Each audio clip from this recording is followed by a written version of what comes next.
Bien, l'agriculture en 2030, c'est déjà demain. Les choses iront très très vite, mais vous dire quels sont les points d'influence les plus évidents pour l'agriculture de 2030, ce n'est pas si simple. Parmi les éléments d'évolution que je crois très importants, ce sont les normes qui vont régir le commerce international. Nous avons vu le temps qu'il a fallu pour construire l'Europe. Et l'agriculture européenne est encore très diverse. Si vous comparez la Roumanie, les Pays-Bas et le Portugal, vous avez trois modèles agricoles complètement différents. Cela dit, nous avons réussi en Europe à bâtir une agriculture forte, exportatrice, diversifiée, en fonction de la richesse des terroirs. Si demain nous élargissons notre champ de vision et que les États, l'Union européenne, passent des accords de pays à pays, mais surtout de groupe de pays à groupe de pays, pensez aux accords avec le Mercosur ou aux accords avec l'Amérique du Nord, nous allons nous trouver confrontés à des facteurs d'évolution que nous ne maîtrisons pas et qui vont exercer sur nos agricultures une influence profonde, positive ou négative. J'en veux pour seul exemple les normes. D'un pays à l'autre, en Europe, nous avons à peu près les mêmes normes.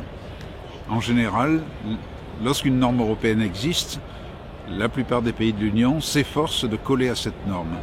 Donc nous rapprochons nos modèles agricoles, y compris en matière de qualité environnementale. Si nous nous confrontons à des pays comme l'Amérique du Nord, l'Amérique du Sud, nous allons nous trouver confrontés à des choses complètement différentes. Songez à un seul critère, les normes de qualité de l'eau de boisson.